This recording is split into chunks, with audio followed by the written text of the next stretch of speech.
श्रावण मासी हर्ष मानसी हिरवळ दाटे चोहीकडे. श्रावण महिन्याचं आध्यात्मिक आणि धार्मिक महत्व काय आहे की श्रावण महिना आणि ते श्रावण बाळ यांचा काही संबंध आहे का? आपला श्रावण आणि उत्तर भारतीयांचा श्रावण याच्यामध्ये एक अंतर आहे. ते का असतं? पण मगाशी जे उत्तर भारतीयांच्या बद्दल बोललो तर त्यांच्याकडे कावड यात्रा सुरू होते बघा, आणि श्रावणाचा संबंध त्या कावड यात्रेच्या कथेशी आहे. श्रावणामध्ये श्रावणी सोमवारला विशेष महत्व आहे. तर ते श्रावणी सोमवार बद्दल तुम्ही काय सांगाल?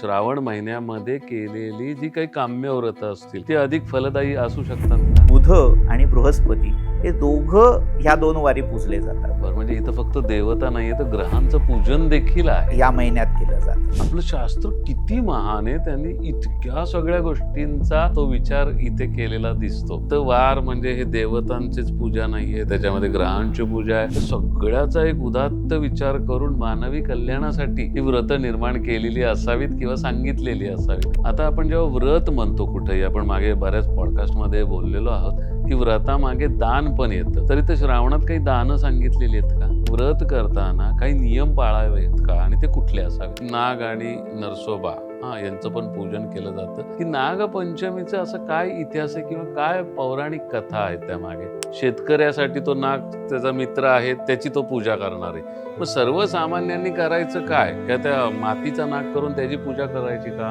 राखी ही कशी असावी? म्हणजे तो गोंडा असावा का ती फॅन्सी राखी हल्ली खूप निघालेली आहे? तर त्याबाबत शास्त्र काय सांगतं? आता जेव्हा आपण एक चांगलं फळ म्हणतो तेव्हा नारळासारखं दुसरं फळ नाही. सर, ही पौर्णिमा नारळीच का? नाग हे आपल्या विश्व ऊर्जेचं किंवा आंतरिक ऊर्जेचं प्रतीक आहे, आणि आम्ही नागाला दूध आणि लाह्या खायला घालत बसलो. बरं, हा नाग दूध पित नाही हे पण सिद्ध झालं. ही परंपरा कुठून आली?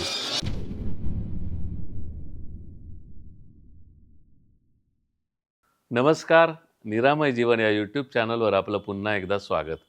आपल्या मराठी महिन्यांमध्ये श्रावण हा महिना अधिक खास आहे. आपल्याकडे हा अत्यंत पवित्र महिना मानला गेलेला आहे. या श्रावण महिन्यात अधिकाधिक व्रतवैकल्य आणि उपासना कराव्यात असं आपलं शास्त्र सांगतं. याच श्रावण महिन्याचं हे विशेष महात्म्य आज आपण जाणून घेणार आहोत. आणि नेहमीप्रमाणेच आपल्याशी संवाद साधणार आहेत प्रणव गोखले सर, जे प्राचीन धर्मशास्त्र व संस्कृतचे गाढे अभ्यासक आहेत. प्रणव सर, नमस्कार. नमस्कार. सर, माझा पहिलाच प्रश्न हा आहे की आपला श्रावण आणि उत्तर भारतीयांचा श्रावण ह्याच्यामध्ये एक अंतर आहे, ते का असतं? मुळात ते अंतर पौर्णिमांत मास आणि अमांत मास या दोन गणनांमुळे आहे. अच्छा.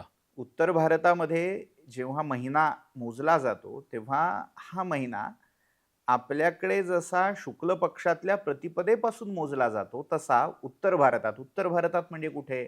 नर्मदेच्या उत्तरेकडे, ढोबळमानानं आपण असं म्हणू शकतो की आपल्याकडे जसं शुक्ल पक्षातल्या शुद्ध प्रतिपदेपासून महिन्याची सुरुवात होते, पहिला दिवस म्हणजे शुक्ल प्रतिपदा, तसा तिकडे कृष्ण प्रतिपदेपासून महिन्याचा प्रारंभ होतो. अच्छा, म्हणून तो फरक आहे. त्यामुळे आपल्याकडे जेव्हा आषाढ महिन्यातला कृष्ण पक्ष सुरू होतो, आपल्याकडचा आषाढ कृष्ण प्रतिपदेचा दिवस, तोच दिवस त्यांच्याकडे श्रावण कृष्ण प्रतिपदेचा मानला जातो. अच्छा. त्यामुळे हा 15 दिवसाचा फरक यात पडतो.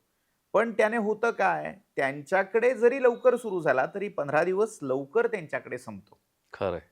आपला जेव्हा श्रावण कृष्ण पक्ष सुरू होतो तेव्हा त्यांचा भाद्रपद कृष्ण पक्ष सुरू होतो. आपल्याकडे जेव्हा कृष्ण जन्म साजरा होतोय, कृष्ण जन्माष्टमी साजरी होतीये, आपण म्हणतो कुठली? श्रावण वद्य किंवा श्रावण कृष्ण अष्टमी. बरोबर. तर ते त्याच तिथीला भाद्रपद कृष्ण अष्टमी असं मानतात. त्यामुळे हा पौर्णिमांत आणि अमांत याच्यामुळे पडणारा फरक आहे. अच्छा, कारण माझ्यासारख्या अनेक प्रेक्षकांच्या मनात हा प्रश्न नक्की असणार आहे. आता आपण श्रावण महिन्याकडे वळूयात. श्रावण महिन्याचं आध्यात्मिक आणि धार्मिक महत्व काय आहे?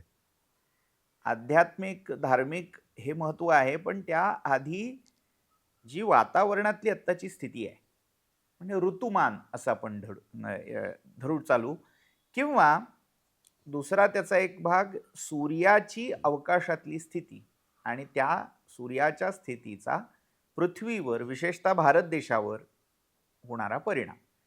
म्हणजे आता काही वेगळा परिणाम होतो का? तर तसं नाही. पूर्ण पृथ्वी गोलकाचा आपण विचार केला तर पृथ्वीवर येणारे ऋतुपालट हा सगळा सूर्य त्या त्या गोलार्धामध्ये किती दूर किंवा किती जवळ आहे भासमान भ्रमणाच्या गणिताने, त्यानुसार हे ऋतू बदलत असतात. साधारण श्रावण महिन्यामध्ये भारतात हा वर्षा ऋतू मानलेला आहे. हो. म्हणजे आपण शाळेमध्ये जी उजळणी करायचो त्याच्यामध्ये चैत्र, वैशाख, वसंत ऋतू, ज्येष्ठ, आषाढ, ग्रीष्म ऋतू, श्रावण, भाद्रपद, वर्षा ऋतू असं जरी म्हणत असलो तरी खरं तर एक एक महिना अलीकडे हे सगळं होत जातं. म्हणजे फाल्गुन आणि चैत्र असा वसंत ऋतू होतो, बर. वैशाख आणि ज्येष्ठ असा ग्रीष्म ऋतू होतो. तर कुठल्याही गणितानुसार श्रावण महिना हा वर्षा ऋतूचा महिना आहे. खरंय.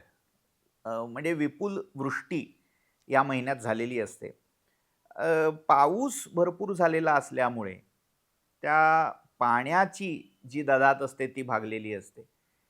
एक प्रकारे सृष्टीला झालेला अभिषेक बरोबर आहे. अशी ह्या श्रावणाची एकूण स्थिती, एकूण चित्र आपल्याला म्हणता येईल. हो. त्यामुळे जसं आपल्याकडे धर्मशास्त्रामध्ये अभिषेक हा महत्वाचा आहे, धर्मशास्त्रात आपण जेव्हा पूजेला बसतो तेव्हा स्वतःचं अधिशुद्धीकरण आणि मग ज्या देवतेची पूजा करतोय त्याचं जे प्रतीक असेल, प्रतिमा असेल, त्याच्या अभिषेक, तसा जणू काही हा श्रावण आहे. बरोबर. या म्हणजे श्रावणामध्ये सगळा पृथ्वीला अभिषेक इथे केला जातो. झालेला आहे. आणि याचंच छोटं प्रतीक म्हणजे आपण जे शिवावर किंवा विविध देवतांवर अभिषेक करतो ते त्याचं एक प्रतीक किंवा त्याची एक अनुकृती असं त्याला म्हणू शकतो. अच्छा.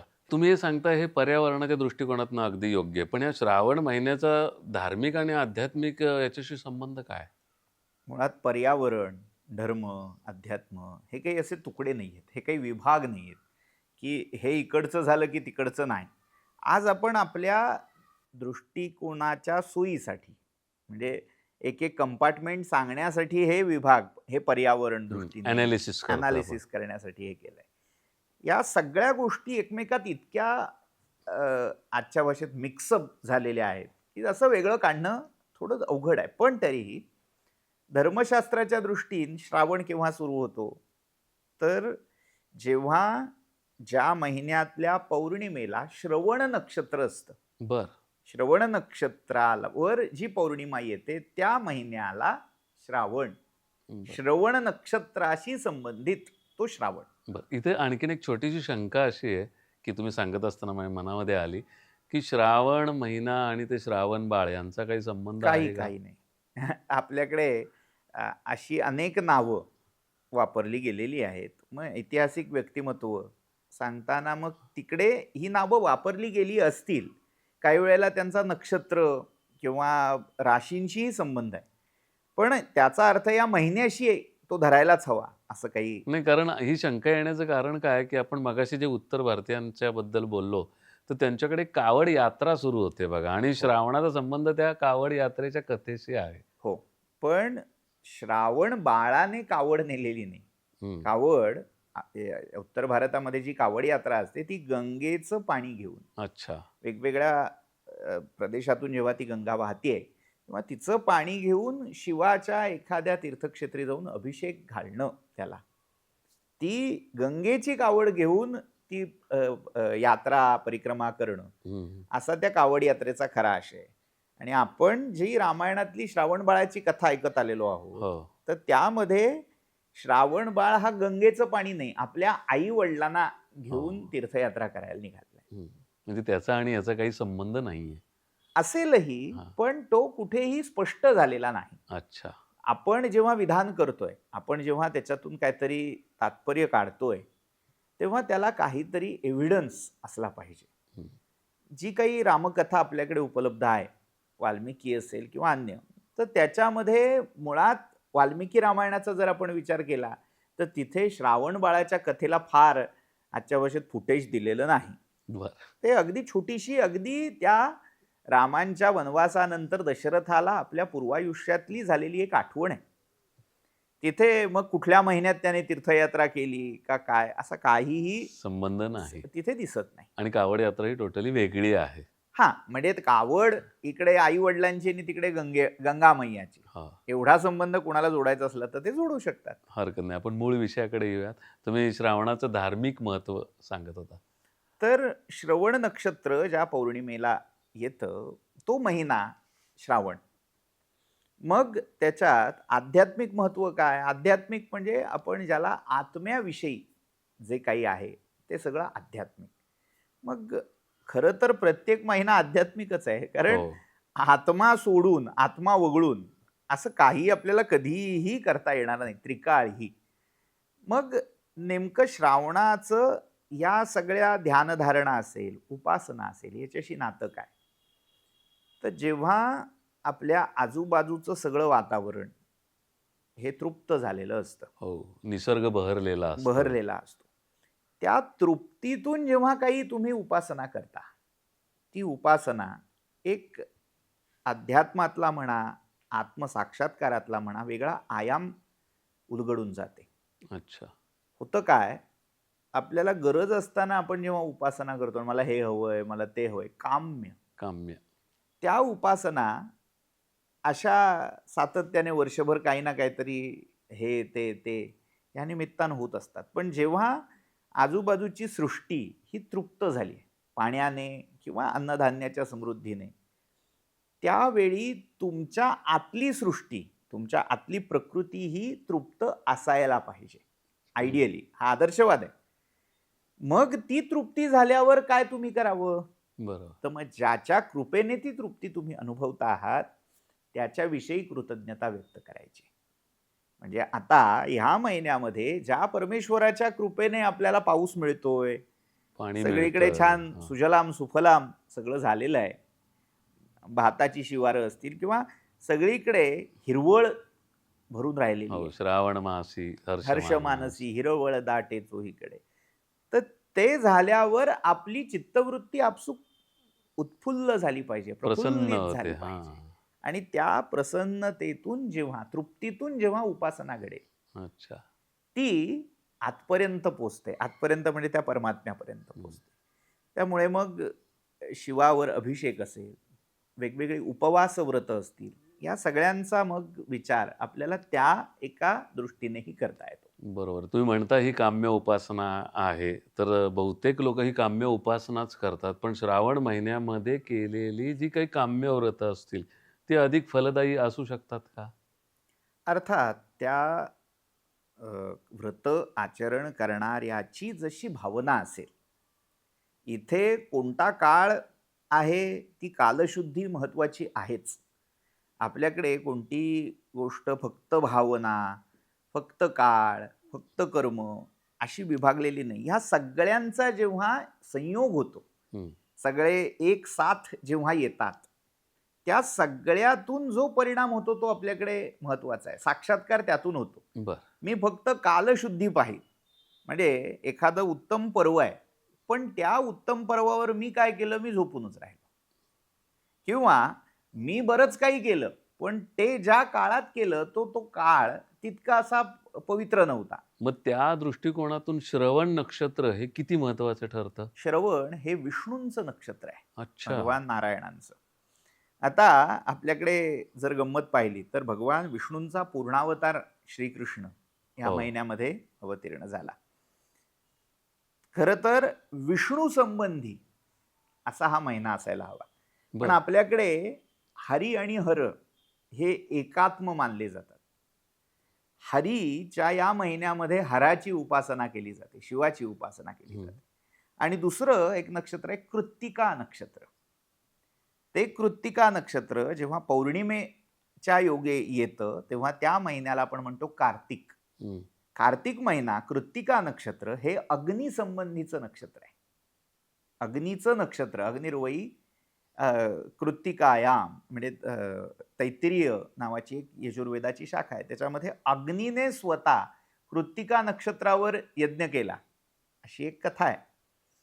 तर अग्नी संबंधी, आता हा अग्नी म्हणजे कोण आहे? रुद्रो वै अग्निही, रुद्र रुद्र. शिव हाच अग्नी झालाय तिथे. म्हणजे कृत्तिका नक्षत्र हे रुद्र अग्नी या संबंधीचं नक्षत्र आहे.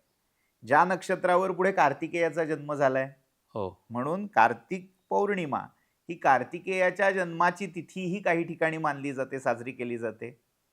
म्हणजे तो जो महिना शिवसंबंधी आहे, ज्याच्यात शिवव्रत झाली पाहिजेत, तिथे वैष्णव व्रत प्राचुर्यान केली जातात. म्हणजे जर विभागणी केली तर श्रावण महिन्यात शिवव्रत अधिक आणि कार्तिक महिन्यात विष्णू व्रत अधिक. पण त्या दोन्हींच्या पौर्णिमा ज्या नक्षत्रावर पडतात ती नक्षत्र बरोबर या देवतांची आहेत. एक रुद्र किंवा अग्निसंबंधी आणि एक विष्णू संबंधी. अच्छा. तर म्हणून असं हरिहर ऐक्य हम्म. ज्या महिन्यामध्ये, त्यामुळे शैवांच्या दृष्टीने शिव उपासनेच्या दृष्टीने श्रावण महिना आणि विष्णू उपासनेच्या दृष्टीने वैष्णवांच्या संप्रदायाच्या दृष्टीने कार्तिक महिना हा फार पवित्र मानला जातो. अच्छा, म्हणून श्रावणामध्ये श्रावणी सोमवारला विशेष महत्व महत्व आहे. हो. तर ते श्रावणी सोमवार बद्दल तुम्ही काय सांगाल अजून? श्रावणामधला प्रत्येक वार हा महत्वाचा आहे. म्हणजे केवळ श्रावणी सोमवारच असं नव्हे, त्या जसे शिवव्रतामध्ये श्रावणी सोमवार केले जातात तसे कार्तिकी सोमवारही केले जातात. अच्छा. म्हणजे ज्यांना वर्षभराची सोमवार व्रत करता येत नाहीत, सोमवारचे उपवास करता येत नाहीत, ते वर्षातल्या या 2 महिन्यातले जे काही 4-5 सोमवार येतील त्या दिवशी नक्की उपोषण करतात. पण त्याच वारापुरतं नाही तर रविवारपासून शनिवारपर्यंत प्रत्येक वाराला श्रावणात महत्व आहे. अन्य कुठल्याही महिन्यामध्ये प्रतिवासर व्रत आपल्याला दिसत नाही. बर. केवळ श्रावण महिन्यामध्ये आपल्यालाही दिसतील. म्हणजे प्रत्येक वाराला त्या त्या देवतेची पूजा आहे. आपल्याकडे वारांच्या अधिदेवता आहे. हो.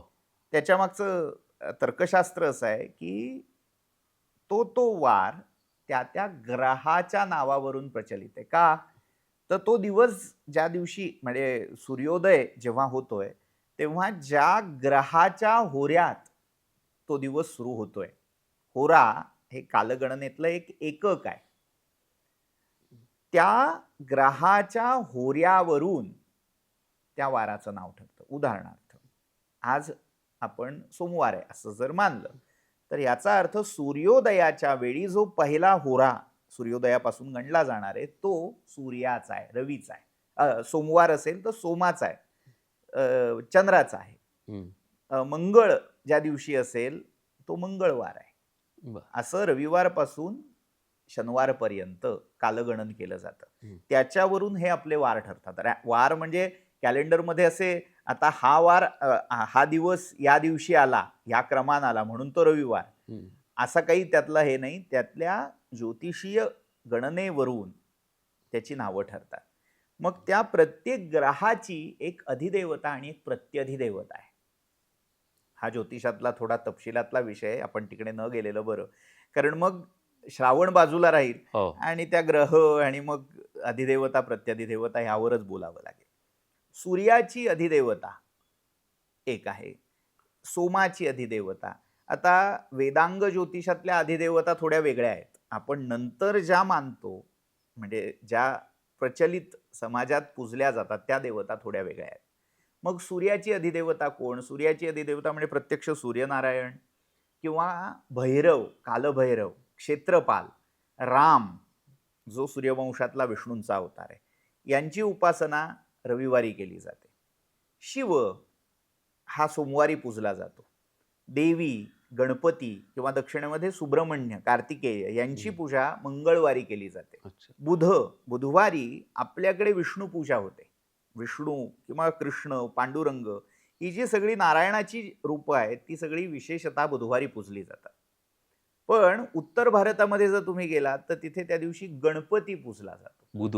बुधवारी गणपतीच्या पूजेचं बुधवारी महत्व आहे. आपल्याकडे मंगळवारी पूजला जातो, त्यांच्याकडे बुधवारी पूजला जातो. गुरुवारी आपण दत्तांची पूजा करतो किंवा गुरु संबंधी सद्गुरु स्वरूप जे संत सत्पुरुष आहेत त्यांची पूजा ही गुरुवारी केली जाते. उत्तर भारतामध्ये गुरुवारी विष्णू पूजा होते. बृहस्पतिवार हा विष्णूंचा वार तिकडे मानला जातो. शुक्रवार हा आपण सगळीकडे देवीचा वार म्हणून पूजतो, मानतो. शनिवार हा मारुतीचा, शनीचा किंवा उग्र देवतांचा वार म्हणून मानला गेलाय. आणि पुन्हा रविवारपासून असं ते चक्र सतत सुरू राहतं. मग या विशिष्ट देवतांची पूजा त्या त्या वारी श्रावण महिन्यामध्ये केली जाते. म्हणजे काय, श्रावणी सोमवारी शिवव्रत आहे. हो. दिवसभर उपोषण करून प्रदोषकाळी शिवपूजा करावी, दही भाताचा नैवेद्य दाखवावा आणि उपवास सोडावा. हे श्रावणी सोमवारचं सर्वसामान्य व्रत भाविक करत असतात. आता रविवार जर आपण पाहिला तर त्या दिवशी आदित्या राणूबाईची पूजा आहे. बर. राणूबाईच्या रूपात, स्त्री देवीच्या रूपात सूर्य पूजला जातो. का, तर सूर्यमंडलाची जी अधिष्ठात्री देवी आहे, सौर उपासक तिला राज्ञी म्हणतात. राज्ञी म्हणजे राणी, आणि त्या राणीचा अपभ्रंश राणू, राणाबाई. मग काही ठिकाणी राणबाई, राणूबाई, राणी अशा वेगवेगळ्या नावांनी ती पूजली जाते. तर रत्नादेवी असंही गुजरात किंवा राजस्थानच्या काही भागात तिला म्हटलं जातं. पण सूर्यमंडलाची मूळ अधिष्ठात्री आहे सावित्री. आपण सविता असं सूर्याला म्हणतो. का, जी सगळ्या विश्वाला प्रसवणारी, उत्पन्न करणारी सर्जक शक्ती आहे. त्या सर्जक रूपात सावित्री किंवा राज्ञीच्या रूपामध्ये सूर्य पूजला जातो. सूर्यमंडलाची पूजा रविवारी केली जाते. त्याला आदित्या राणूबाईचं व्रत म्हणतात. विड्याच्या पानावर किंवा पाटावर रक्तचंदनाचा सूर्य काढून त्याची पूजा होते. काही ठिकाणी अशी पद्धत आहे की श्रावणातल्या ह्या रविवारपासून माघातल्या रविवारापर्यंत हे सौरव्रत म्हणून केलं जातं. तसाच मंगळवार, आपण उल्लेख मगाशी केला त्याप्रमाणे मंगळागौरी, मंगल स्त्रीच्या, कुमारिकेच्या आयुष्यात सतत मंगल व्हावं, सुमंगली ती कायम व्हावी, म्हणजे अखंड सौभाग्यवती ती व्हावी, यासाठी सौभाग्य देणारी जी गौरी आहे माता पार्वती, ही सौभाग्याची देवी मानली जाते. हो. जे जे काही सुभग आयुष्यामध्ये पवित्र, मंगल, सौंदर्य आणि संपन्नता ह्या सगळ्याचं लेणं आहे ते देवीकडून आपल्याला प्राप्त होतं. पण मग इथे मंगळागौर जागवली जाते असं म्हणतात. मग हे रात्रीचं काय महत्व आहे इथे? कारण शिव आणि शक्ती यांची पूजा रात्रीच्या काळी विशेषत्वाने केली जाते. जी जी शिवशक्तीची व्रत आहेत त्यामध्ये दिवसापेक्षा रात्रीला, त्यातही प्रदोष किंवा मध्यरात्र यांचं महत्व अधिक दिसतं. अच्छा. शिवाचं पूजन हे प्रदोष काळी किंवा निशीथ काळी केलं जातं. मंगळागौरीमध्ये सुद्धा मुख्य देवता जरी गौरी असली तरी ती गौरी ही शिवासमवेत आहे. तिथे आजही प्रतीक म्हणून मातीची किंवा शोभेची एक पिंडी तयार केली जाते आणि तिचीही पूजा होते. उमा महेश्वर हे जोड दैवत आहे मंगळागौरी व्रताचं. तिथे फक्त गौरीची उपासना नाही, आणि त्या दोघांच्या लीला आठवून जागवणं, रात्र जागवणं, म्हणजे तो शिवशक्तीचा एक प्रकारे जागर करणं हा भाग असल्यामुळे मग त्या अनुषंगाने वेगवेगळे खेळ खेळणं. मग त्याच्यामध्ये जुन्या काळी स्त्रियांना आज जसं जिमला जाता येतंय तसं जाता येत नव्हतं. मग त्या ज्याच्यामध्ये आपसूक अंग कसरत केली जाईल, लवचिक होईल शरीर, असे खेळ त्याच्यामध्ये योजले जायचे. आणि काही प्राणायाम पण त्या प्राणायामाचे प्रकार त्यात होत. आता एक गोष्ट म्हणजे, आता ते प्राणायामासाठी ते होतं का हा मुद्दा विवाद्य होईल. पण एक गोष्ट करताना, देवाचं स्मरण करताना व्रताच्या अनुषंगाने हे सगळं आपसूक घडत होतं. स्त्रियांचं शरीर लवचिक व्हायचं, ते व्यायाम घडायचे, प्राणायाम घडायचा, आणि सगळ्यात महत्वाचं समवयीन किंवा समविचारी अशा स्त्रिया एकत्र यायच्या. समाज एकत्र यायचा, आणि ती जी एकात्म भावना आहे आणि त्या सगळ्यांच्या एकात्म भावनेतून देवाचं स्मरण, देवाचं जागरण हे त्यातून घडत होतं. त्यामुळे मंगळागौरीची पूजा आहे. बरोबर. तसं बुधवारी आणि गुरुवारी बुध बृहस्पती पूजन सांगितलंय. बुधवारी बुधाचं आणि गुरुवारी बृहस्पतीचं. त्या बाहुल्या गंधाने, चंदनाने घरामध्ये वेगवेगळ्या ठिकाणी काढल्या जातात. एक बाहुली बुधाची, एक बाहुली बृहस्पतीची. का, तर ते पुन्हा दोन ग्रह आहेत. बुध हा बुद्धी आणि वाणीचा कारक आहे. वाणिज्य ज्याला आपण कॉमर्स म्हणतो त्याचाही बुध हा कारक आहे. आणि गुरु हा वेदांत, अध्यात्म, स्थैर्य, सर्व प्रकारची परिपूर्णता, समृद्धी याचं प्रतीक आहे. त्यामुळे जो विद्या आणि वाणीचं प्रतीक आहे त्याला ज्ञान हे गुरु त्याच्याबरोबर जोडला जातोय. नुसतं बडबडून, नुसतं शो करून भागत नाही, त्याला ज्ञानाचं गांभीर्य असावं लागतं. आणि नुसतं ज्ञान असून भागत नाही, ते देण्याची, ते व्यक्त करण्याची, वाटण्याची ती देखील प्रवृत्ती असावी लागते. त्यामुळे बुध आणि बृहस्पती हे दोघं ह्या 2 वारी पूजले जातात. बरं, म्हणजे इथं फक्त देवता नाहीये, तर ग्रहांचं पूजन देखील आहे. या महिन्यात केलं जातं. आपण जर जिवतीचा कागद पाहिलात, म्हणजे हां. श्रावणामध्ये विशेषतः जिवतीचे कागद सगळीकडे येतात विकायला, तर त्याच्यामध्ये ही जोडी आपल्याला दिसते. गुरु बृहस्पती जो आहे तो एका पुरोहिताच्या किंवा विप्राच्या रूपामध्ये वाघावर बसलाय असं चित्रण असतं. आणि बुध हा हत्तीवर स्वार होऊन राजाच्या वेशात आलाय. एकीकडून वाघावर बसलेला गुरु आणि एकीकडून हत्तीवर बसलेला बुध, असे दोघं आपल्याला तिथे दिसतात. म्हणजे ज्ञान आणि समृद्धी ही दोन्ही एका ठाई नांदावीत अशी प्रार्थना त्यातून व्यक्त केली. किती उदात्त संकल्पना आहेत ना या. आणि मग शुक्रवारचं काय, श्रावणी शुक्रवार? श्रावणी शुक्रवारी 3 वेगवेगळी व्रत आहेत. एक महाराष्ट्रात जे प्रायः केलं जातं ते जरा जीवंतिका पूजन, म्हणजे आपण ज्याला जीवती म्हणून पूजतो. अच्छा. आपल्याकडे फक्त देवांचीच पूजा होते का? आपल्याकडे राक्षसांची देखील हो, पूजा ते होते. जरा जीवती. जरा जीवंतिका यातली जी जरा जी आहे ती राक्षसी आहे. अच्छा. आपण महाभारत जर ऐकलं असेल तर हो. महाभारतामध्ये जरासंध हे जे हो. नाव पडलंय ते त्या जरा राक्षसिणीवरून आहे. अच्छा. ज्या मानवेतर किंवा मानवाच्या क्षमतेच्या पलीकडच्या योनी आहेत त्यांना दैवी किंवा आसुरी योनी या 2 विभागामध्ये विभागलं जातं. दोन्ही मानवाच्या कक्षे पलीकडचे आहेत. दोघांचंही सामर्थ्य सर्व प्रकारे जे काही असतं ते माणसापेक्षा अधिक असतं. त्यामुळे माणसाला एक प्रकारे दोन्ही पूजनीय आहेत. बर. मग ती जरा काय करते तर जरेची कथा महाभारतात आलेली आहे की जेव्हा त्या बृहद्रथ राजाला अपत्य नव्हतं आणि त्याने चंड कौशिक नावाच्या ऋषींना प्रार्थना केली, तेव्हा त्या चंड कौशिकाने एक आंब्याचं फळ त्यांना दिलं. आता पुन्हा लोकांच्या मनामध्ये विकल्प येतात, हे असं कसं शक्य आहे काय? आपण आता फक्त कथा पाहूया. वास्तव काय, अवास्तव काय, अतिरंजित काय हा मुद्दा आपला नव्हे. तर त्यांनी एक आंब्याचं फळ प्रसाद म्हणून दिलं. तर याच्या 2 राण्या होत्या आणि त्या दोन्ही राण्या सौती असून देखील दोघींमध्ये बहिणीसारखं प्रेम होतं. त्यांनी ते आंब्याचं फळ कापून खाल्लं. योगायोग असा त्या दोघींना जे अपत्य झालं, दोघींच्या पोटी आलं, तेही अर्ध आलं. अरे बापरे. म्हणजे बाळ पूर्ण न जन्माला येता हां. त्याच्या शरीराचा अर्धा भाग एका राणीच्या गर्भातून, अर्धा भाग दुसऱ्या राणीच्या गर्भातून असा जन्माला आला. राजा हे सगळं बघून अवाक झाला, पण आता हातात काही राहिलं नव्हतं.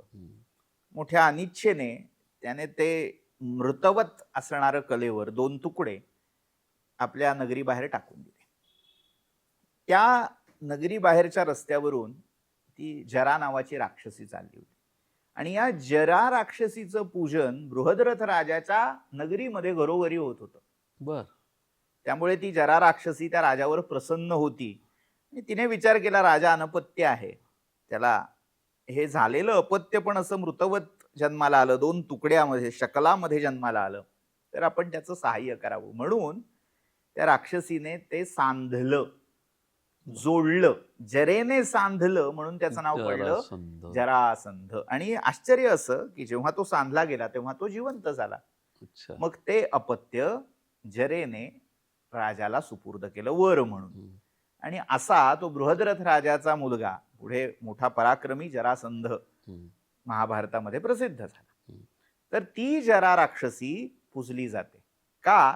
तर असं अपंग, दिव्यांग अपत्य आपल्या घरात कधी येऊ नये जन्माला. अच्छा. आलं तर त्याचं जे हीन असणारं, कमी असणारं अंग आहे, काही व्यंग्य त्याच्यामध्ये आहे, तर ते दूर व्हावं अशी प्रार्थना त्या जरेला केली जाते. आणि जिवंतिका ही एक जरा आणि जीवंतिका. बौद्ध धर्मामध्ये हारिती नावाची एक यक्षी आहे. काही लोक त्या हारिती नावाच्या यक्षीशी जीवतीचा संबंध जोडतात. असो, या धारणा आहेत, यक्ष राक्षस यांची पूजा होत होती. तसं हे जरा जीवंतिकेचं पूजन इथे होतं. आणि त्याच्या मागची भावना काय, तर आपली जी पुढची अपत्य आहेत, संतती आहे, ती जिथे कुठे असेल ती सुरक्षित असावी, सुखात असावी अशी प्रार्थना त्या दोघींकडे केली जाते. थोडक्यात सुप्रजा, ज्यांना अपत्य नाही त्यांना अपत्य व्हावं ज्यांना अपत्य आहेत त्यांची वाढ निरोगी पद्धतीने व्हावी आणि ज्यांची अपत्य मोठी झालेली आहे ती जिथे असतील विद्याध्ययन किंवा अर्थार्जन कुठल्या ज्या कामासाठी दूर असतील ती जिथे असतील तिथे सुखाने समृद्धीने नांदावीत ही खरं. प्रार्थना त्या जीवतीकडे केली जाते. त्या जराजीवंतिकेचं पूजन करायचा दिवस शुक्रवार. अच्छा. दुसरं याच दिवशी आपली जी कुलदेवता असते तिचं पूजन म्हणजे कुलस्वामिनीचं पूजन या दिवशी केलं जातं. देवीचं असं हो. म्हणूया.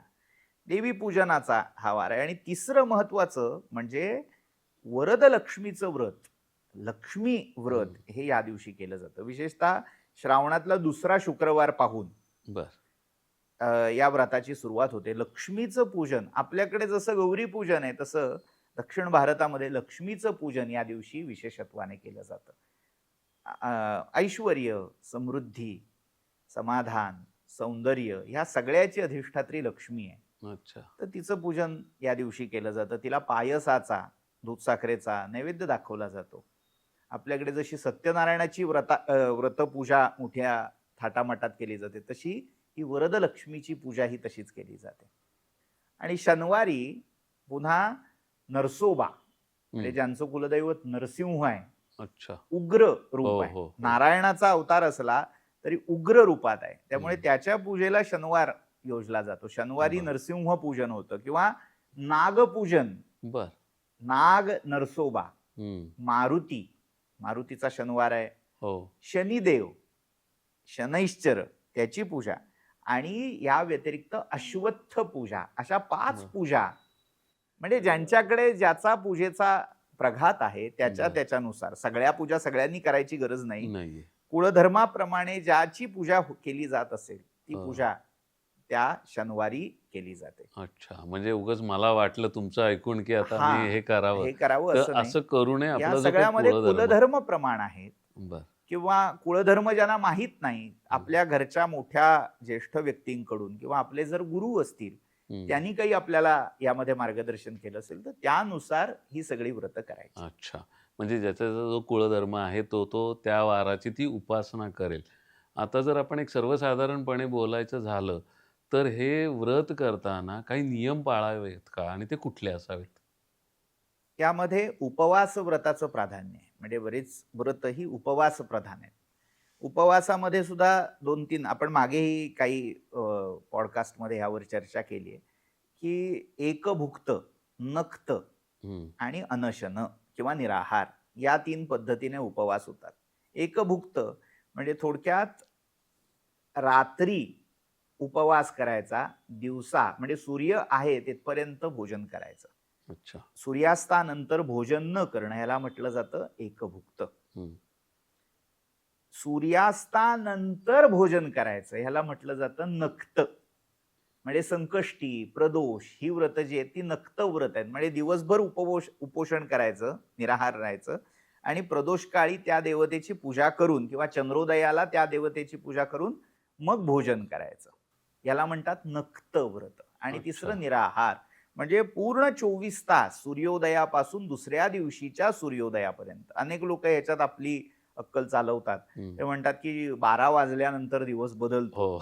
12 रात्रीच्या 12 वाजता भारतीयांचा दिवस बदलत नाही. बदलते ती तारीख, वार बदलत नाही. आपल्याकडे वाराची व्याख्या उदयात उदय हा म्हणजे एका सूर्योदयापासून दुसऱ्या सूर्योदयापर्यंत जो मानला जातो तो वार, वासर. त्यामुळे जे वाराचे उपवास आहेत ते जेव्हा आपण 24 तासाचे करतो तेव्हा दुसऱ्या दिवशीच्या सूर्योदयानंतर त्याचं पारणं केलं जातं. बरोबर. म्हणजे तुम्ही आता जे उपवासाचं सांगितलं की एकभुक्त, नक्त आणि निराहार, तर याचा संबंध या श्रावण काळ, पाऊस आणि मग ते वैज्ञानिक आणि आरोग्यदायी त्याला काही संबंध जसं आपण सुरुवातीला म्हटलं की या गोष्टी आज आपण वेगळ्या काढल्या. यातलं मेडिकल काय आहे, मेडिकल दृष्टीने ह्यातलं काय, स्वास्थ्य दृष्टिकोनातून तर असंच आहे की एकूण पचन क्षमता मंदावलेली असते. जठरातला जो अग्नी आहे तो थोडा कमी क्षमतेने असतो. मग त्यामुळे हलकं खावं, कमी खावं, सहज पचेल असं खावं, शक्यतो उकडून खावं किंवा तळून खावं असं जे काही आपल्याकडे वेगवेगळे प्रघात पडले. तर तसं म्हणजे आषाढामध्ये तळण हो. आणि श्रावण भाद्रपदामध्ये उकडून उकडून खाण्याची जी खाण्याचं. पद्धत पडली ती ह्यावर. बरोबर आहे. आता आपण जेव्हा व्रत म्हणतो कुठेही, आपण मागे बऱ्याच पॉडकास्टमध्ये बोललेलो आहोत, की व्रतामागे दान पण येतं. हो. तर इथं श्रावणात काही दानं सांगितलेली आहेत का? हो, दानव्रत पण आहेत. म्हणजे प्रत्येक व्रताची पूर्ती ही दान किंवा दक्षिणेने आहे. अच्छा. जेव्हा आपण देवासाठी, देवाप्रित्यर्थ ते करतो, तेव्हा एक भाव आपल्या मनामध्ये जागा झाला पाहिजे, की जे जे भेटीजे भूत तेथे मानिजे भगवंत. माझ्या आजूबाजूला जे म्हणजे मी व्रत करतोय आणि घरच्यांवर जर रागावतोय, हं. भांडतोय, त्यांना अपशब्द बोलतोय, तर ते व्रत काही कामाचं नाही. त्या दिवशी शुचिर्भूत हे केवळ शरीराने असायचं नाही, शरीर तर असलंच पाहिजे आणि मनही शुचिर्भूत राहायला पाहिजे. मन शुचिर्भूत कसं राहणार आहे? जेवढं प्रसन्न असेल, मन करारे प्रसन्न सर्व सर्व सिद्धीचे सिद्धीचे कारण. कारण. ते प्रसन्न असणं हे मन शुचिर्भूत असण्याचं लक्षण आहे. तुमच्या मनामध्ये चिडचिड, असंतोष, भांडणाची वृत्ती, उगीच काही ना काहीतरी खुसपट काढणं, हे जर असेल तर ते मन स्वच्छ नाही. ते मन स्वच्छ असणं गरजेचं आहे. त्यामुळे ह्या गोष्टीला थोडं जपलं पाहिजे. खरंय. मग त्यानंतर काय आहे, तर मग तुमच्याकडे जे संचित आहे, साठवलेलं आहे, ते दान करण्याची, प्रवाही करण्याची, हे सगळं माझं आहे, माझ्यासाठी चाललंय, माझंच भलं यातनं व्हावं, हा जो मी आणि माझं हा भाव वाढलेला आहे, तो कुठेतरी त्याचा निचरा करून टाकावा. जे आपल्याकडे आपल्या आवश्यकतेपेक्षा जास्त आहे, ते जो गरजू आहे त्याला दान करणं. पण त्यातही काही विशेष दानं अशी शास्त्रांनी सांगितलेली आहेत का? मग त्यामध्ये वर्णसठी, बरं. वर्णषष्ठी, सुपोदन षष्ठी अशी नावं आहेत. षष्ठीच्या दिवशी श्रावणामध्ये हे वेगवेगळ्या धान्यांचं, कडवे, वाल, पावटे अशी जी धान्य आहेत, द्विदल धान्य, बरं. त्याचं दान द्यावं, त्याचं वायन सोडावं असं सांगितलेलं आहे. म्हणजे वेगवेगळी ही जी कडधान्य आत्ता असतात, आत्ता या ऋतुमानानुसार पालेभाज्या खाऊ नयेत. पालेभाज्यांच्या पानावर अनेक आजच्या भाषेत आपण बॅक्टेरिया म्हणूया, जीवाणू किंवा हे वाढत असतात. मग ते शरीरालाही घातक असतात आणि पुन्हा आपण जर भाज्या खायला लागलो, विशेषतः पालेभाज्या, तर ते त्यांच्या त्या जीवांच्याही हिंसेचं कारण होऊ शकतं. त्यामुळे ते टाळावं आणि शक्यतो कडधान्य किंवा अशा साठवलेल्या ज्या काही भाज्या असतील किंवा कंद असतील त्याचं सेवन अधिक करावं. मग त्याचं दान ज्यांना ऐपत नाहीये ते घेण्याची, अशांना ते दान देण्याचं व्रत त्याच्यामध्ये आहे. म्हणजे अशी दानव्रत जर आपण पाहिली तर सुपोदन षष्ठी किंवा वर्णषष्ठी ती आहे. सोमवारी किंवा शनिवारी हे ब्राह्मण भोजन करायला सांगितलंय किंवा बटुक भोजन. सोमवारी जेव्हा तुम्ही उपास सोडताय तेव्हा एकट्याने जेवू नये. बर. पंक्तीला आणि संगतीला अनेक लोक अन्नम बहु कुर्वी, तर एकट्याने आपापलं जेवलं, उपास सोडला असं करू नये. अनेकांना अन्नदान ह्या आमिषाने होतं. तसं अगदी मंगळागौरीला झालं तरी मंगळागौरी एकटीने पूजू नये. सख्या, मैत्रिणी, सुवासिनींना एकत्र करून मग ती पूजा आहे. मग त्या सगळ्यांना अन्नदान आहे. त्यांना नुसतं अन्नदान म्हणजे हा जेवा आणि जा असं नाही. आज आता ते कालानुरूप इव्हेंट झालाय. पण ज्या सुवासिनी आल्या त्या सगळ्या देवी स्वरूप आहेत, गौरी स्वरूप आहेत असं मानून त्यांची पूजा, त्यांना जे स्वागत आहे ते पण अगदी पायावर पाणी घालून, दिवा ओवाळून त्यांना आत घेतलं जातं. आणि जेवणानंतर त्यांनाही दक्षिणा ठेवली जाते. देवी पूजन म्हणजे त्या स्त्रियांच्या रूपातलं, कुमारिकांच्या रूपातलं देवी रूप पाहायचंय.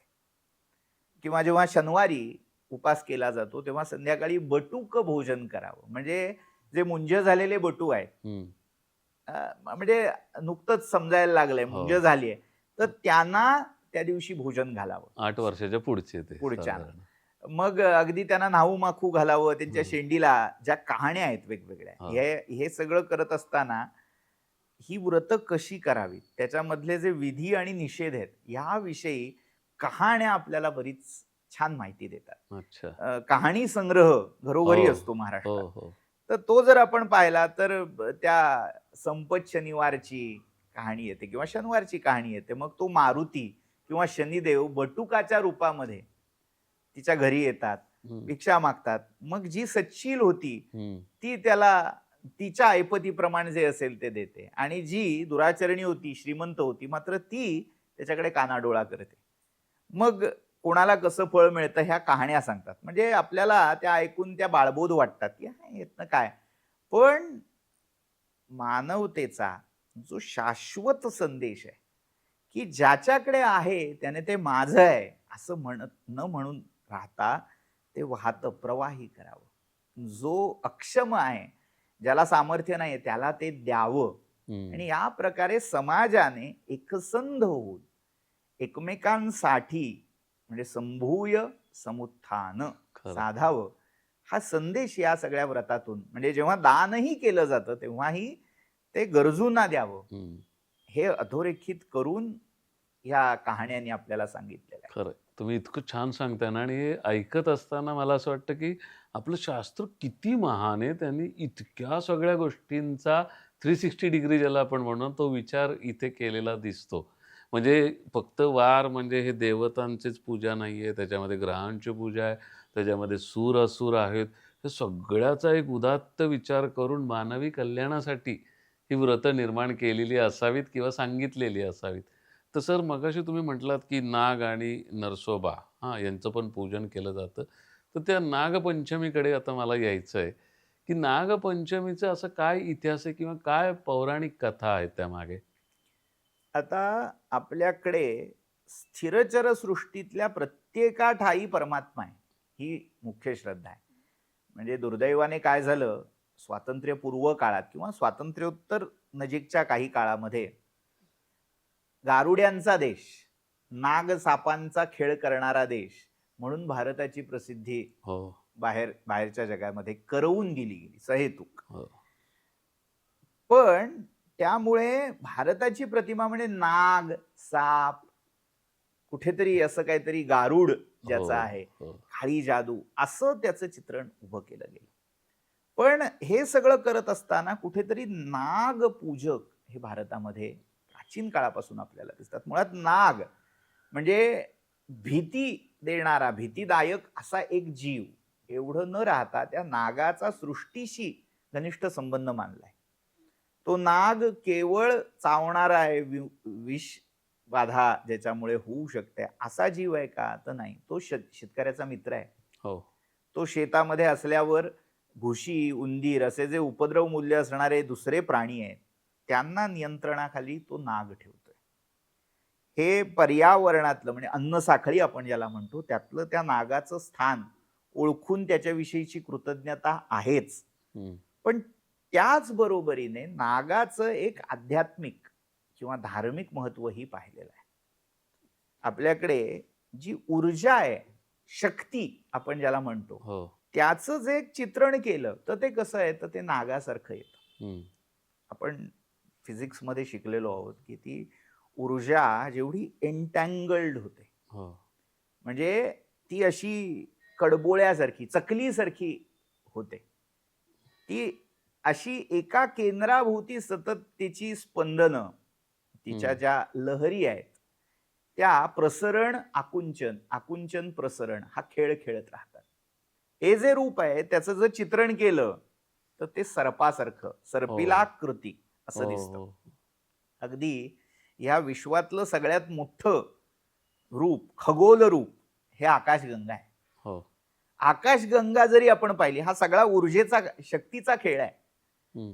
ती ऊर्जा सुद्धा आपण नीट पाहिली तर ती सर्पाच्या वेटोळ्यासारखी आहे. हं. आकाशगंगेचाही आकार जर आपण पाहिला अच्छा. तर ती स्पायरल किंवा बार्ड स्पायरल अच्छा. अशा स्वरूपात तिचाही आकार वरून पाहिला तर दिसतो. हो. अनेक टेलिस्कोप किंवा आज त्याची चित्र आपल्याला उपलब्ध आहेत. म्हणजे काय तर या ऊर्जेचं एक आकृतीबद्ध रूप त्या आपल्या पूर्वसुरींनी पाहून ठेवलं. हां. त्याची कल्पना केली आणि त्याची कल्पना सामान्य माणसाला कळेल, त्याच्या आजूबाजूच्या जीवसृष्टीमधल्या एखाद्याशी जोडता येईल हं. असं पाहिलं असता ती सर्पाशी पटकन जोडून दाखवता आली. अच्छा. त्यामुळे त्या ऊर्जेला, त्या शक्तीला सर्पाच्या रूपामध्ये पूजायची हो, पद्धत बरोबर आहे. घडली. म्हणजे अध्यात्मामध्ये कुंडलिनीचं जे वर्णन केलेलं आहे, ते सर्पिणी ती वेटोळे सर्पिणी घालून बसलेली आहे. 3.5 वेटोळी घालून बसलेली ती सर्पिणी, जी हं. आपल्या मूलाधार मूलकंदाच्या ठायी बसलेली आहे. आणि मग साधनेने तिला जागृत करून सहस्रारापर्यंत नेणं, हा सगळा पुढचा हठयोगातला भाग झाला. पण तिथेही ती शक्ती, हो, ती पिंडगत जीवगत ऊर्जा, ऊर्जा. त्याचा आकार ह्या सर्पाप्रमाणे आहे. त्यामुळे नेमकी कोणाची पूजा आहे? शेतकऱ्याचा मित्र असणाऱ्या नागाची नागाची पूजा आहे, हां. का पृथ्वी ज्याच्या फणावर तोलली गेलेली आहे त्या शेषाची पूजा आहे, का शिवाच्या कंठातल्या वासुकीची पूजा आहे, का गणपतीवरच्या पोटावर जो नागबंध आहे त्याची, नेमका कोण आहे? ही सगळी प्रतीकं आहेत. हं. आपल्याकडे ह्या सगळ्या ज्या मूर्ती कल्पना सांगितल्या गेल्या, प्रत्येकामागे काहीतरी ध्वनीत वेगळं आहे. ध्वनिताचे केणे, माऊलींच्या शब्दात सांगायचं झालं, ते काढल्याशिवाय हे कळणार नाही. आपल्याकडे भगवान नारायणांची शेषशाही म्हणून जी प्रतिमा दिसते, त्याच्यावर काय येतो? शेष, अनंत शेष, सहस्र फणा आहेत आणि त्याचं वेटोळं त्याच्यावर नारायण पहुडले.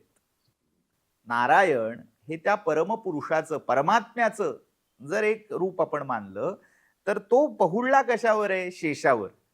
म्हणजे आता लोक लगेच विचारतात की अहो, खरंच असा काही पाताळात शेष असतो का? हे सगळं भाकड कथा आहेत, कपोल कल्पित आहेत. हं. या विश्वरूप विष्णूला, विष्णू हा विश्वाकार आहे, विश्वम विष्णुर्वषट्कारो असं विष्णू सहस्रनामात म्हटलंय. हो. विश्वामधलं जे चैतन्य आहे, परमात्म तत्व आहे, तो विष्णू आहे, नारायण आहे. आणि त्या विश्वाकार, विश्वंभर, विश्वसंचालक विष्णूला खाली आसन किंवा शय्या दिली ती कोणाची? शेषाची. शेषनागाची. नाव काय आहे? शेष. हं. शेष म्हणजे शिल्लक. शिल्लक. शेवटी शिल्लक काय राहतंय जगातलं? हां. शिल्लक राहते ऊर्जा, शेवटी अच्छा. शिल्लक राहते एनर्जी, अच्छा. शक्ती. आणि ती शक्ती शेषाच्या रूपात दाखवली आणि त्या शक्तीवर, त्या शक्तीचं अधिष्ठान आणि त्या शक्तीला पुन्हा अधिष्ठान करणारा अच्छा. आधार आणि आधेय, तो त्या शक्तीचा आणि ती त्याची आधारभूत झालेली आहे. त्यामुळे तो शेष आणि नारायण आत्मा आणि त्याची ती चित शक्ती, हं. असं ते शेवटचं रूप म्हणजे तो शेषशाही नारायण आहे. म्हणून त्या चितशक्तीची पूजा ही नागपूजा आहे.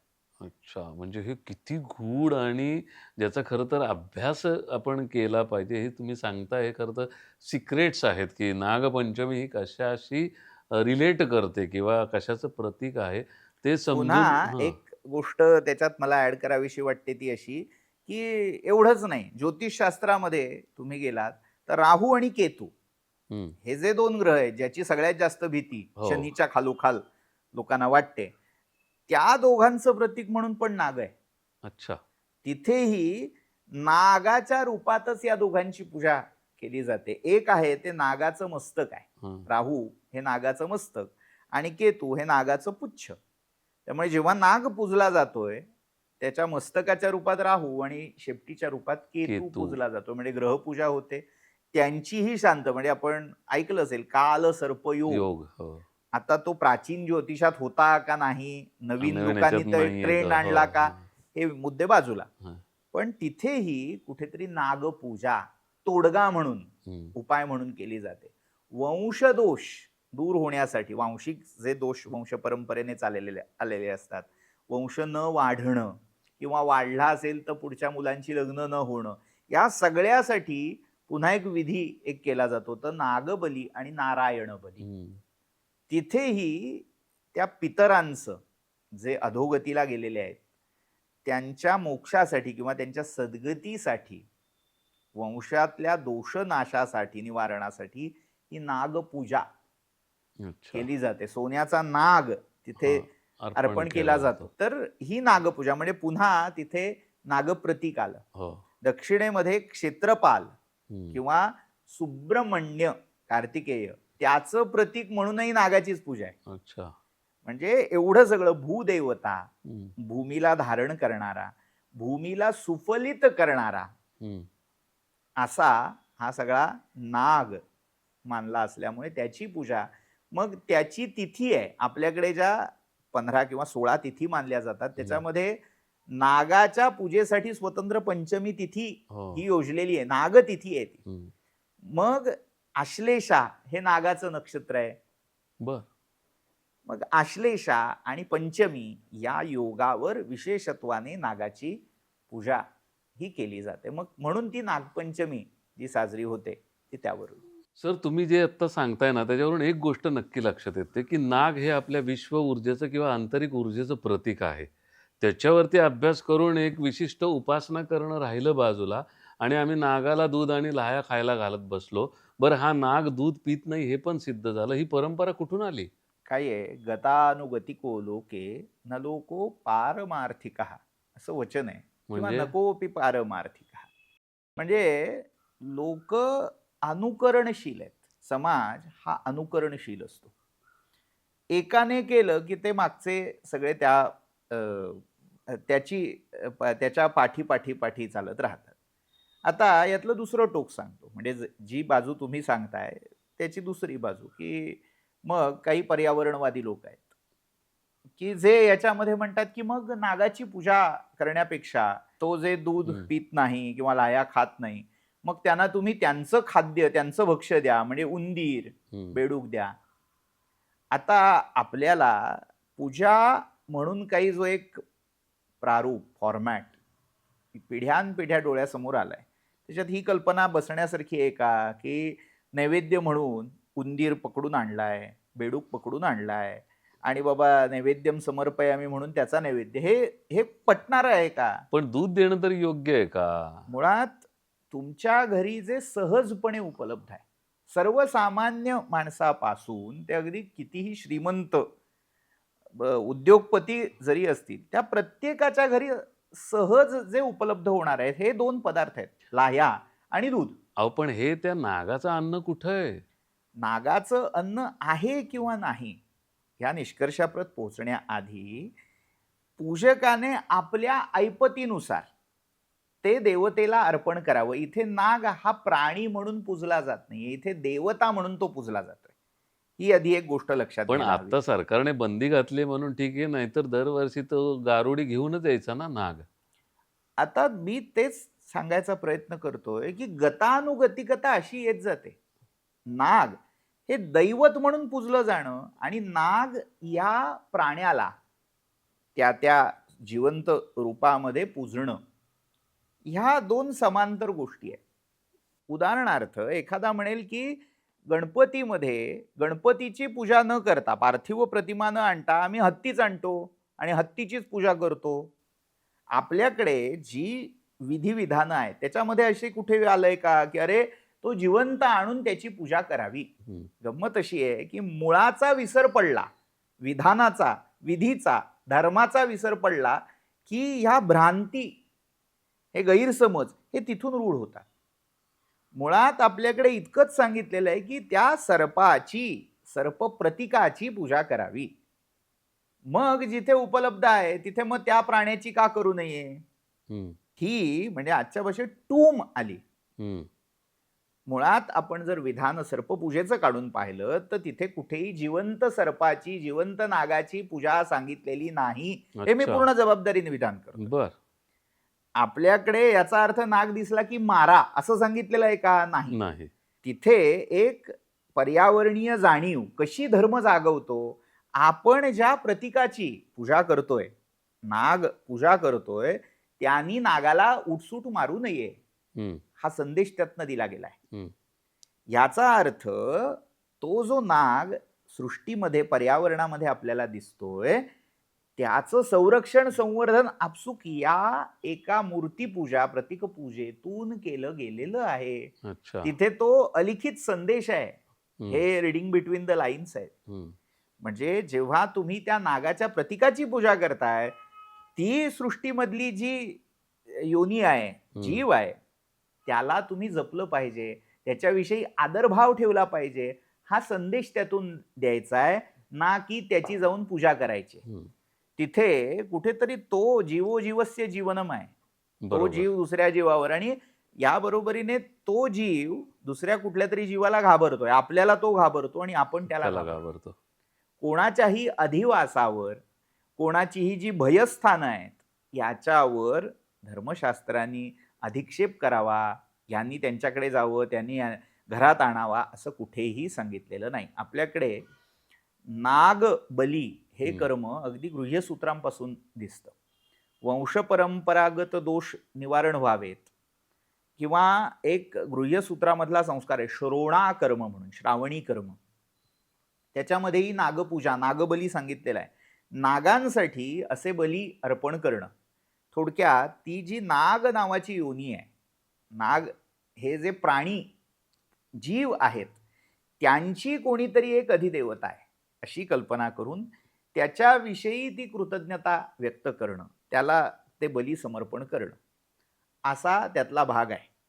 त्यामध्ये ज्याच्या त्याच्या कुवतीनुसार, त्याच्या त्याच्या अन्नानुसार त्याने ते बलिकर्म करायचं आहे. पण म्हणून बेडूक आणि उंदीर द्यायचे नाहीये. तुमचं जे अन्न आहे, मग सामान्याचं अन्न काय असू शकतं, तर लाह्या आणि दूध हे सगळे खाऊ शकतात.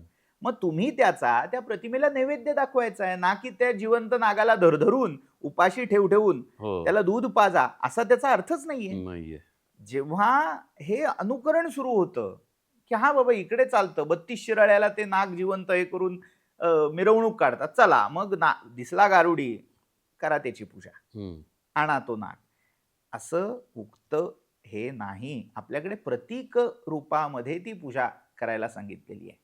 पण मग इथे एक प्रश्न असा आहे की नागपंचमी ज्याच्याबद्दल आता आपण बोलत आहोत, ती नागपंचमी नाग ह्या प्राण्याविषयी आहे का त्या ऊर्जेविषयी आहे? या सगळं मिळून जे काही नाग आहे त्याविषयी आहे. म्हणजे त्याच्यामध्ये हे सगळे वेगवेगळे पदर आहेत, पैलू आहेत. आता याचाच दुसरा अर्थ काय असू शकतो, आध्यात्मिक जर त्याचा अन्वयार्थ आम्हाला लावायचा असेल तर असाही लावता येतो की आपल्या शरीरामध्ये जी ऊर्जा आहे त्या ऊर्जेची अनेक रूप आहेत. त्यातलं एक मुख्य रूप आहे प्राण. आपल्या शरीरामध्ये पंचप्राण सांगितलेले आहेत. प्राण, अपान, व्यान, उदान आणि समान. तर आपण धर्मामध्ये जी नागाची प्रतीक पाहतो त्याच्यामध्ये 5 फण्याचा नाग, 7 फण्याचा नाग अशी चित्र आपल्याला काही दिसतील. मग लगेच लोक असा कुठे असतो का असा प्रश्न विचारतात, पण ते एक प्रतीक किंवा रूपक आहे. 5 फण्याचा नाग म्हणजे प्राणशक्ती, प्राण ऊर्जा जी सर्पाकृती आहे, सर्पाच्या रूपात आहे असं मानलं तर त्या प्रत्येकाला एक एक फणा स्वतंत्र आहे. म्हणजे प्राण हा एक फणा आहे, अपान हा एक फणा आहे, असं म्हटलं तर तो पंचफण्याचा नाग पूर्ण होतो. तो आपल्या शरीरामध्ये ती प्राणशक्ती, प्राण ऊर्जा कुठेतरी सुप्त आहे. आणि जेव्हा मग हठयोगाचंच प्रतीक आपल्याला तिथे सांगायचं असेल तर आपल्या भ्रूमध्यातून, ज्याला आज्ञाचक्र असं म्हणूया, त्याच्या पलीकडे एक चंद्रामृताचं तळं असं माऊली ही 6व्या अध्यायात वर्णन करतात. हठयोगात विस्तारान त्याच्यावर चर्चा झालेली आहे. आणि तिथून ते चंद्रामृत हे सतत स्रवत असतं. सामान्य माणसाचं देखील स्रवत असतं. आज आता कोणी म्हणतात की ते हार्मोनल जे काही अंतस्राव जे आहेत तर त्यातलाच हा भाग, पिच्युटरी ग्लँड आणि असं बरंच त्याच्यात आधुनिक स्वास्थ्य विज्ञानाकडे मी जात नाहीये. पारंपरिक हठयोगामध्ये असं मानलेलं आहे की तिथून एक अमृताची धार, तो अंतस्राव सतत खाली पडत असतो. आणि तो कुठे जातो तर आपल्या पोटामध्ये जो वैश्वानर अग्नी आहे त्याच्यामध्ये त्याची आहुती पडत असते. अच्छा. आता ही सामान्य भोग प्रवृत्ती असणाऱ्या व्यक्तीचा तो चंद्रामृताचा साठा असा हळूहळू लिकेज होत असतं ज्याच्यामध्ये, तो सांगितलाय. पण योगी कोण, जो त्या चंद्रामृताच्या बिंदूना इथेच रोखून त्याचं ऊर्ध्व गमन करतो, बिंदूला ऊर्ध्वगामी करतो. अच्छा. आता हे जे सगळं ऊर्ध्वगमन, आवागमन जे काही सांगितलंय ते सगळं नागाच्या रूपामध्ये सांगितलेलं आहे. अच्छा. मग अभिषेक असेल, शंकरावरच्या पिंडी म्हणजे पिंडीवर जी झारी लावली जाते त्याच्यातून पडणारं पाणी असेल किंवा नागावर घातलं जाणारं दूध असेल, हे सगळं जे आहे कुठेतरी त्या एका यौगिक साधनेची ही अनुकृती आहे. हे समजून घ्यायला पाहिजे. बरेच वेळा होतं काय, लोक हेच आहे ते, आपल्याकडे जेव्हा एक प्रथा पडते, प्रथा जन्म घेते, त्याच्या मागे अनेक धारणा सामावलेल्या आहेत. जेव्हा एककल्ली पण सुरू होतं ना, म्हणजे मग नागपूजा म्हणजे फक्त पर्यावरणातली कृतज्ञता म्हणून हम्म. नागपूजा आहे. मग ते लोक ह्या सगळ्या आध्यात्मिक अर्थांकडे कानाडोळा करतात. हो, किंवा किंबहुना काय, त्यांना ते माहीत नाहीये.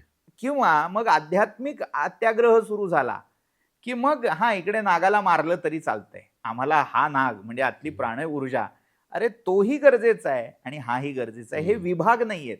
हम्म. हा सगळा अखंड सृष्टीचा संवाद आहे. हम्म. बाहेरचं आतलं हम्म. असं वेगळं नाहीये. बाहेर पूजा केली की ती आतल्या ही त्या प्राणशक्तीची पूजा होणार आहे. बरोबर. आणि आत जरी पूजा केलीत तरी ती कुठेतरी बाहेर प्रतिबिंबित होणार आहे. हम्म.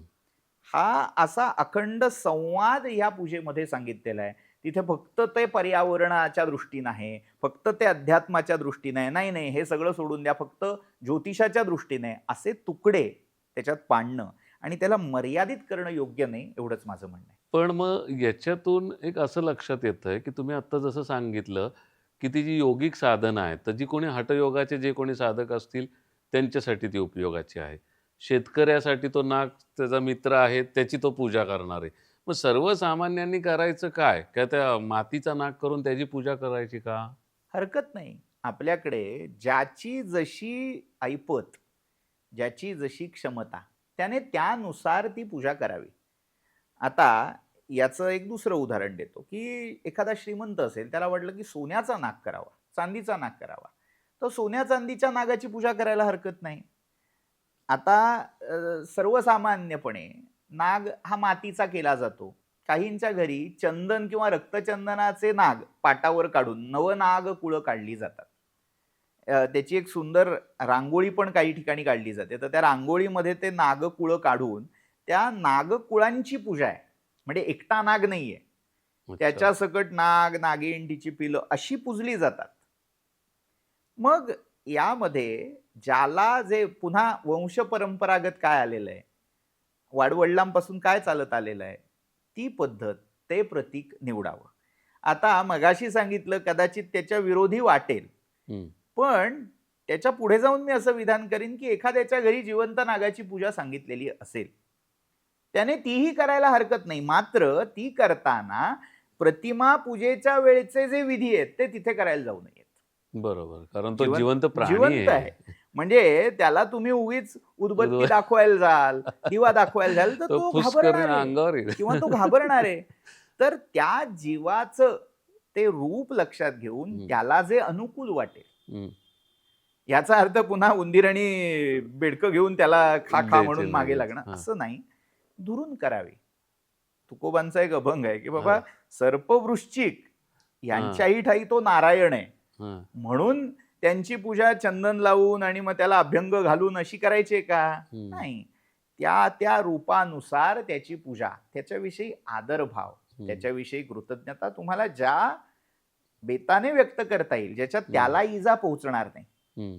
आणि सगळ्यात महत्वाचं, तुमच्या मनात तो भाव जागा होईल, हम्म. त्या पद्धतीने करायला हरकत नाही. अच्छा. पण आता सर्वसामान्यांनी एक नागाची प्रतिमा केली आणि त्याची पूजा केली. ह्या पूजेचं फळ काय आहे, जे शास्त्र सांगतं? त्यामध्ये 3 गोष्टी आहेत. एक, वर्षभरामध्ये तुमच्याकडून काही नागहत्या घडलेली असेल. अच्छा. म्हणजे आता पूर्वीच्या काळी तर, आज आपण आता शहरामध्ये सुधारित वस्तीमध्ये राहतो. आपल्याकडे एक कुठेतरी एखादा साधा जीव, साधं झुरळ जरी आलं तरी आपल्याला ते नकोय. हो. जी शेतकी संस्कृती आहे त्यामध्ये घरात साप येणारे कुठेतरी, आणि जेव्हा हे एकमेकांच्या अधिवासाचं अधिग्रहण होतं, हे त्याच्या आणि किंवा हम्म. तो यांच्या अधिवासात येतो, तेव्हा संघर्ष अटळ असतो आणि मग सर्प मारले जातात. मग हे जे सर्पहत्येतून उत्पन्न होणारं पातक आहे, पाप दोष, त्याचं निवारण करणं हा एक भाग आहे.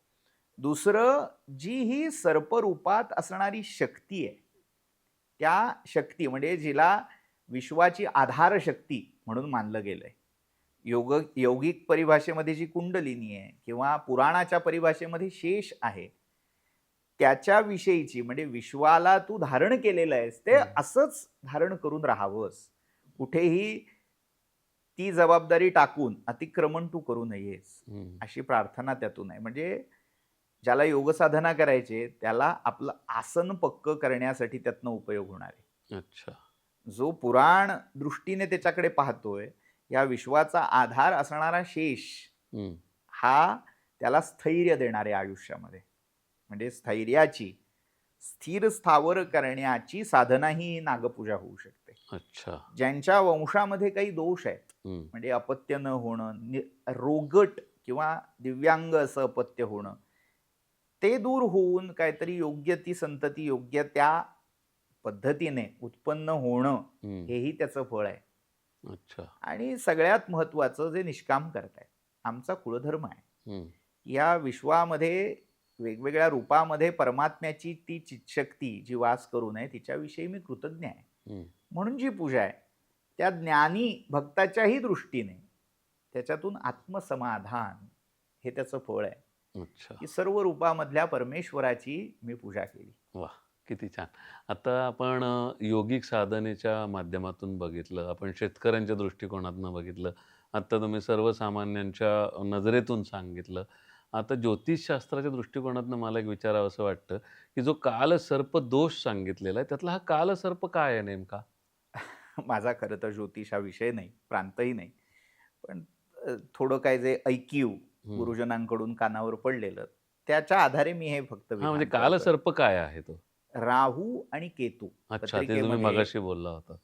हे दोन आपल्या पत्रिकेमध्ये ज्या स्थानात असतात, हम्म. मग बहुतांश शुभफलदायक ग्रह हम्म. किंवा पत्रिकेतली ती 12 भाव 12 स्थानं जी आहेत त्यांचं जे कारकत्व आहे त्यानुसार या दोघांमध्ये जर सगळं शुभ पडलेलं असेल हम्म. तर तिथे कालसर्पदोष सांगितला जातो. हे मी ढोबळ विधान करतोय, एक हा. अंदाज यावा यासाठी. अच्छा. त्यामुळे काल आणि सर्प हम्म. यामध्ये राहू आणि केतू या दोघांचं स्थान, त्याच्यावरून तो कालसर्पदोष आहे नाही किंवा त्यातले प्रकार उपप्रकार हे ठरवले जातात. हम्म. हे वेदांग ज्योतिषामध्ये आहे का? तर वेदांग ज्योतिषामध्ये आपल्याला त्याचा उल्लेख मिळणार नाही.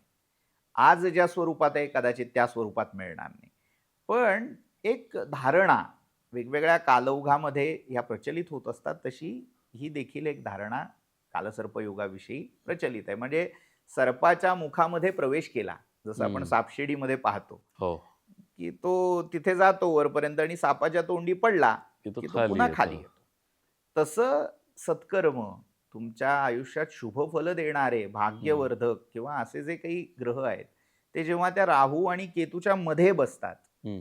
केतूच्या पलीकडे असतील तर त्याचं फळ मिळणार आहे, हम्म. पण राहू आणि केतूच्या मध्ये बसल्यामुळे त्यांचं कारकत्व बाधित होतं, हम्म. त्यांचे म्हणावे तसे रिझल्ट्स येत नाहीत. हम्म. म्हणजे अनेकांना जो अनुभव असतो की सगळं छान आहे पण ते समाधान नाही, नाही. किंवा काही गोष्टी जुळून येतात पण हातातोंडाशी आल्यावर काहीतरी उणीव तिथे येते, हातचं जातं. तर अशा सगळ्या गोष्टींच्या दृष्टीने कालसर्पयोग हा महत्वाचा मानला जातो. तर हे कालसर्प असू दे किंवा नागपूजा असू दे, ह्याचे जे काही व्रत आहे, विधी आहे, याच्यासाठी आपल्याला एक चांगलं फळ मिळावं ही सगळ्यांची अपेक्षा असते. आता जेव्हा आपण एक चांगलं फळ म्हणतो तेव्हा नारळासारखं दुसरं फळ नाही. तर आता मी येणार आहे नारळी पौर्णिमेकडे. सर, ही पौर्णिमा नारळीच का? मुळात ही पौर्णिमा नारळीच नाही आहे. अच्छा. कोळी बांधवांनी त्या समुद्राविषयीची कृतज्ञता किंवा समुद्राविषयीचा भक्तिभाव आदरभाव व्यक्त करण्यासाठी त्यांच्याकडे जे इझिली अवेलेबल म्हणता येईल असं नारळाचं फळ हो, समुद्रकिनारी समुद्रामध्ये असतंच अर्पण ते. करणं. मग अजून ज्यांची ऐपत आहे ते सोन्याचा चांदीचा नारळ करून अर्पण करतात. म्हणजे आपली उपजीविका ज्याच्या आधारे चालते त्याला फुल ना फुलाची पाकळी, हम्म. तसं त्याच्या कृपेने मिळालेलं नारळाचं फळ त्याला अर्पण करणं. अच्छा. आपल्याकडे आजही नारळ दिला हो. दोन्ही पद्धतीने, हो, हो. म्हणजे चला आता निघा, हो, शाल आणि श्रीफळ असंही दिलं जातं किंवा स्वागतासाठी ही हो, दिलं जातं. मानाचं प्रतीक म्हणून ते दिलं जातं. तर हे एक प्रतीक आहे. बर. त्यावरून नारळी पौर्णिमा हा. असा एक वाग्व्यवहार हा. वाक्प्रचार रूढ झाला की नारळी पौर्णिमा, हम्म.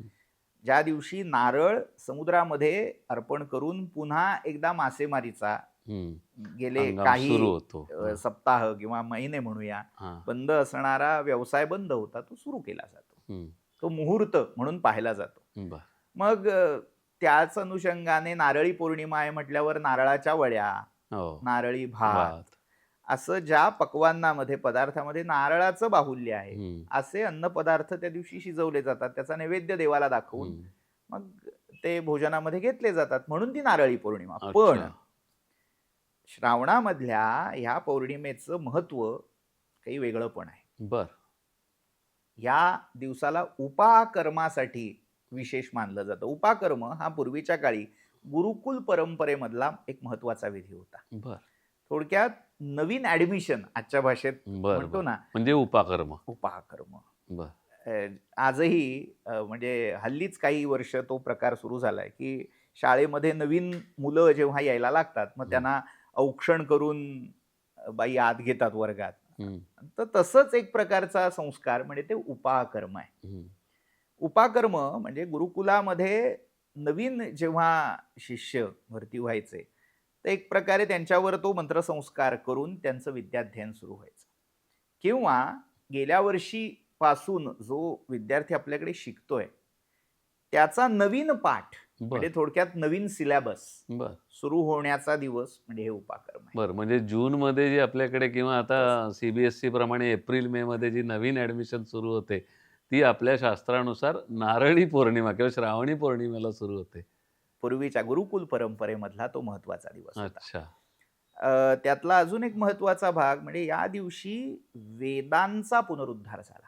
वेदवाङ्मय पुराणकथा असं सांगते की वेद वेळोवेळी चोरले गेले, त्यांचा अपहार झाला. का तर ते जगातलं सगळं ज्ञान या वेदांच्या ठायी सामावलेलं आहे.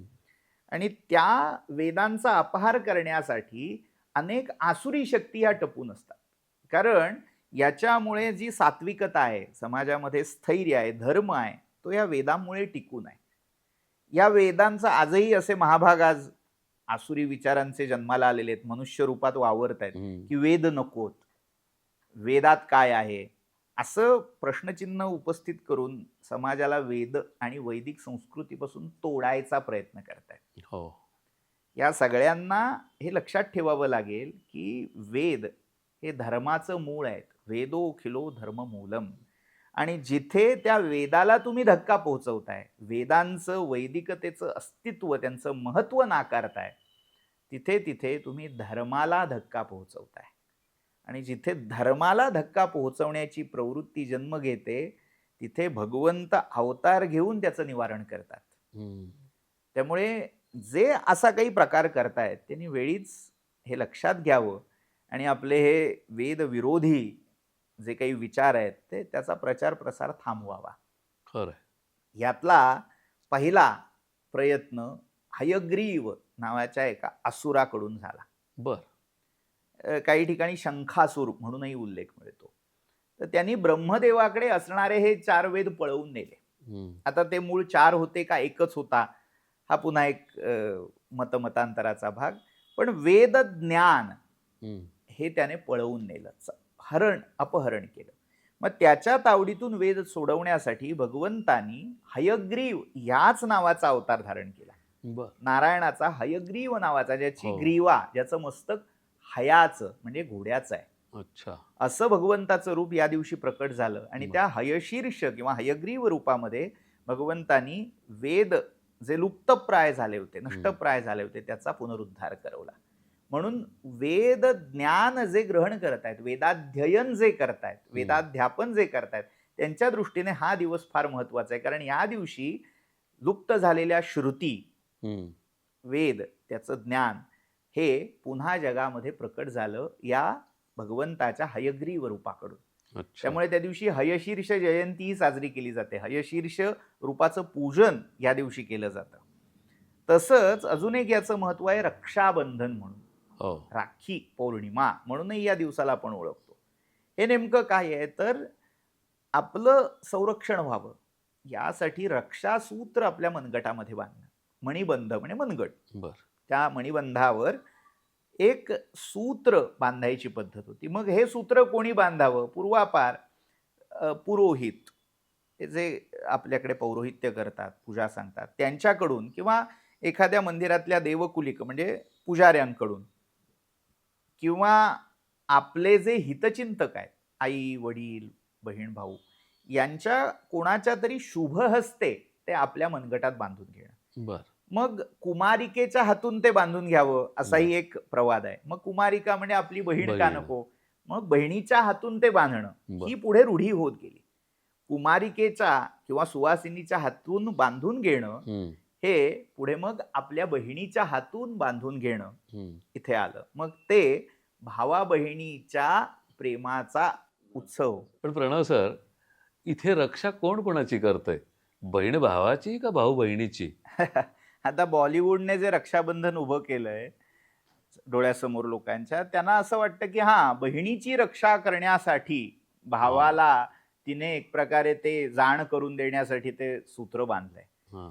मुळात ते ज्याच्या मनगटावर बांधलं गेलंय त्याच्या रक्षणासाठी आहे. अच्छा. बरोबर उलट दाखवलं जातं. कसं मूळचा भाव समजून न घेता हा. रूढी होत जातात, रूढ होत जातात आणि मग त्यातनं समज गैरसमज कसे पसरत जातात त्याचं हे उत्तम उदाहरण. हम्म. ते बहिणीचं रक्षण तू करावंस याची जाण करून देण्यासाठी बांधलेलं सूत्र नाही. ते सूत्र त्या भावाच्या हातावर बांधताना एक मंत्र आहे. अच्छा.